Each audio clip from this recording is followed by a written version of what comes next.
This is a video about the replacement of the Ramarine ST1000 ST2000 Tillerpilot endplate. Okay, first of all, what is an endplate and what is its function?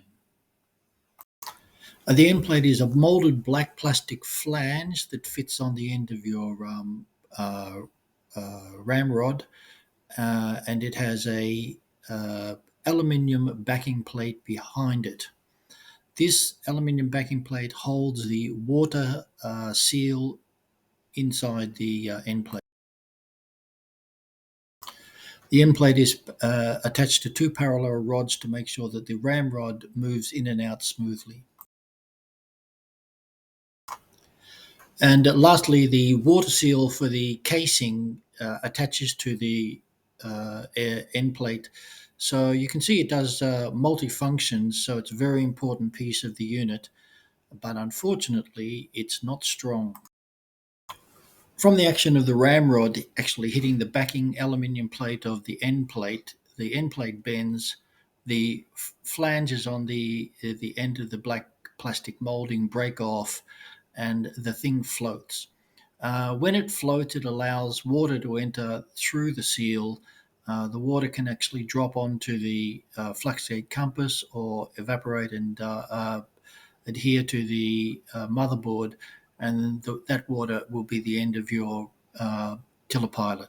So you can have a repair by epoxying it, but if you don't limit the damage to it, uh, basically you can't fix it this way.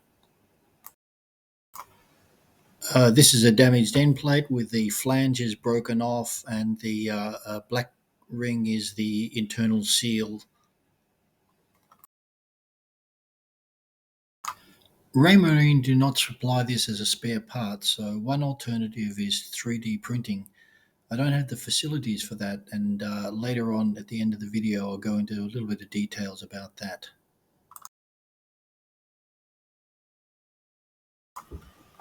The solution that I came up with was a turned aluminium end plate which incorporates the black plastic and the aluminum backing plate in one piece. This makes it much stronger. The plan of attack was to make up some detailed drawing of the original, make up a drawing of a modified version that I intended to make up, and then go look for material. That's where I ran into problems. The first machine shop that I went into to try and get some aluminum or aluminium, they couldn't be less interested. They were too busy to even talk to me. They sent me down to the road to a material supplier, and when I walked in the door, this huge place where they supply shipbuilding materials, I realized that they were not going to be much help as well. So I was left with this question of where do I get some aluminium from or aluminum from to give me the stock to actually turn up this end unit that I want to make.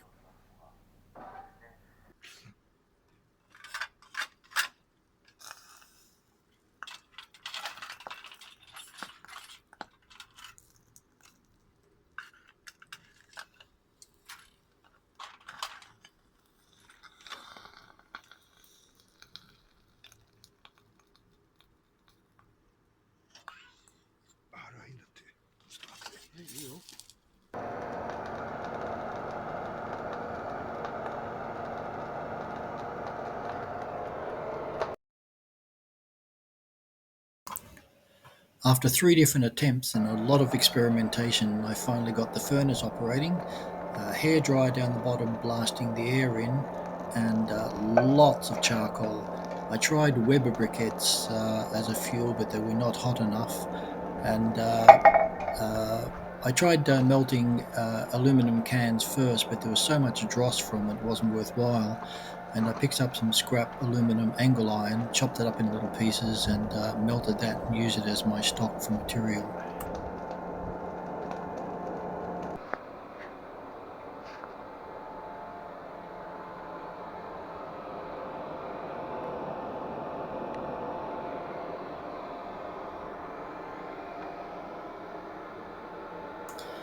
I started with a plug of the basic shape of material that I needed.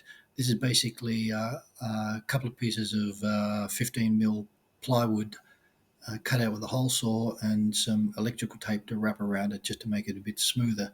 So this is the shape that I originally need to cut to turn down the end plate that I want to make. With this, I made impression into some wet sand or damp sand and used that as the mold for the cast that I intended to pour. Using the same hole saw technique, I made up some plugs out of polystyrene. So my idea here is to try a pour which will be a total loss. Put the polystyrene in the sand, pack the sand around it, pour the molten aluminium on it. The polystyrene should melt away, and the uh, molten aluminium will take up the shape that the polystyrene basically had. This is what the Greeks used 2,500 years ago in their casting. And if they could do it 2,500 years ago, it can't be that difficult. So I thought I'd give it a go. This is what happens when you don't pour enough material and you pour it too fast, so the gases from the dissolved polystyrene can't escape.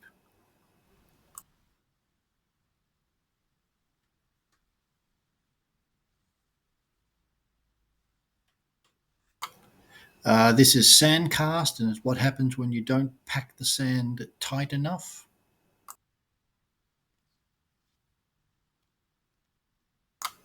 This is not a bad pour, but I've poured too much material. That means later on the lathe, I've got a lot more material to remove.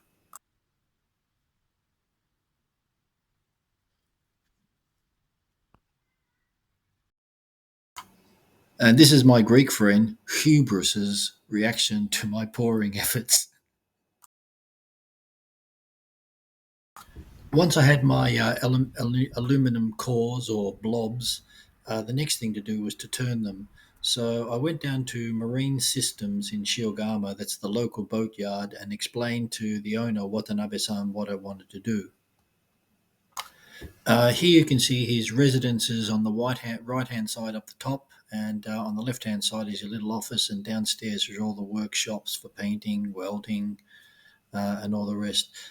This place was totally destroyed in the earthquake 11 years ago, so the guy had to start again from scratch, from zero. Like basically, the tsunami came through here and wiped out every piece of equipment, everything he had, and he had to start again.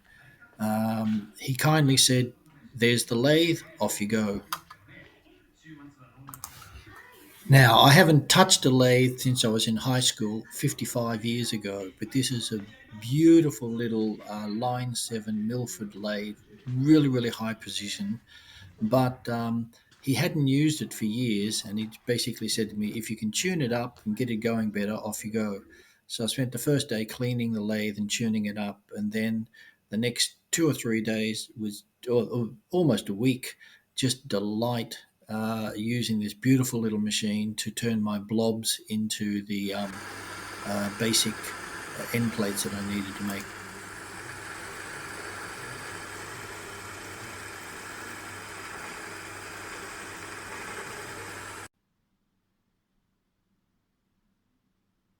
At this stage, I had to cut the recess for the inner seal, so it was back to the drawing board, and I measured up the seal, checked all my dimensions, and then headed off to my favorite little shop to buy the seals.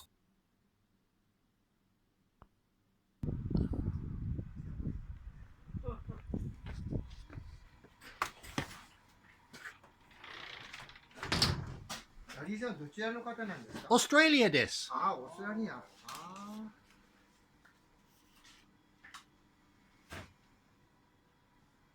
ヨット持ってるんですか？持ってます。はい。ああ、何十年か前にオーストラリアの人がここに来てあっちのシアトルまで行くって人いましたね。I dropped the original seal on the counter, and Takajo-san, without even putting on his glasses, says, "Oh, that's 24.5 by 3 millimeter. That's a non-standard seal. We don't have them." This is the situation where you take a bloke like this at his word. He pulled out the catalogue and showed me the closest size that is a standard size, which is 25 by 5 by 18. So I ordered four of them and walked out of the shop. Um, this shop, I've been in there and bought one 8 millimeter bronze nut, and I get exactly the same courteous service for buying something worth 15 cents as I do for something worth $20. Absolutely amazing. I love this little shop. 10年か前にオーストラリアの人がここに来てあっちのシアトルまで行くって人いましたね。結構前ね、ねえ、こういうもう話は。はい。30、20、30年ぐらい前、はい20年ぐらい前、はい。いました。ありがとうございました。はい、どうぞまた。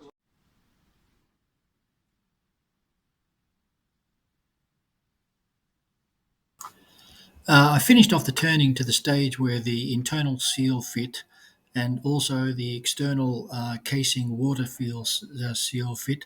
So that was basically the turning finished. A little bit rough in some stages, but I'll finish it off with emery paper and a diamond file so it'll get all nice and shiny. Finished lunch, so it's back out into the shed for a bit of hacksawing and filing. This is altering the shape from the circular flange into the proper flange shape of the end plate. A lot of filing, a lot of sawing here to get these to the correct shape. Took a while, but good fun.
This was the really slow process of fitting, uh, checking for clearances, taking it out of the shed, filing it again, bringing it back, fitting again, making sure the clearances were exactly right so it was the right size.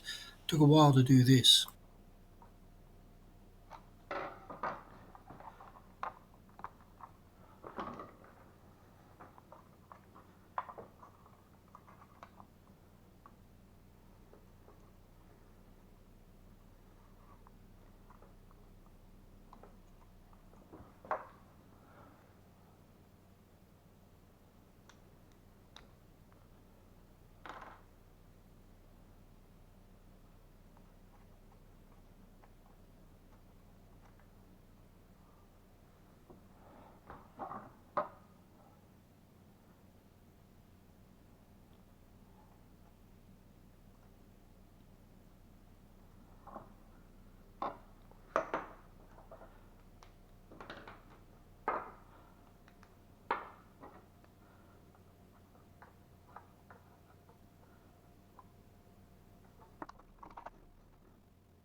That's it.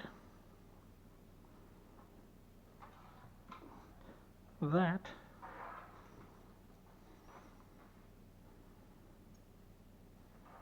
these are the broken parts, became that. I like it. So that slides up.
Now, originally,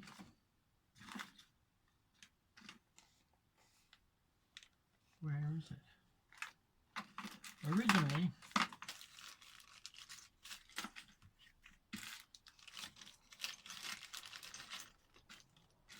that looked like that, that, that, that, and the seal in there. So that's what I've replaced it with. Fairly solid.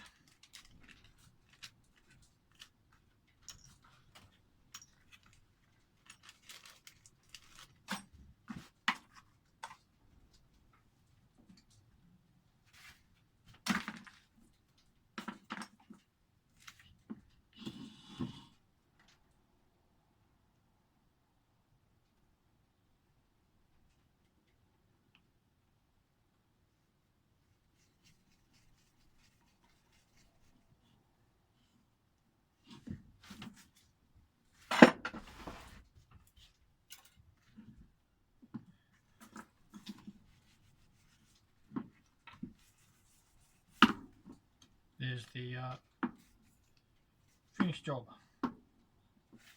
Now next,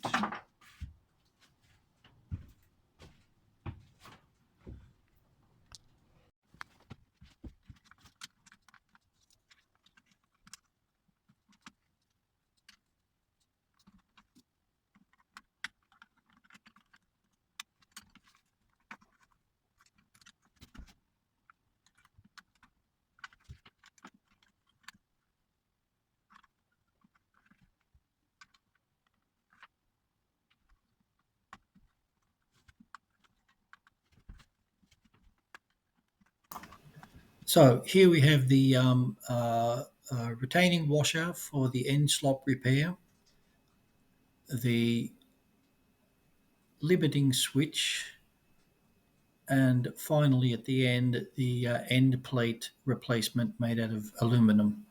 Took a while, good fun though. The end.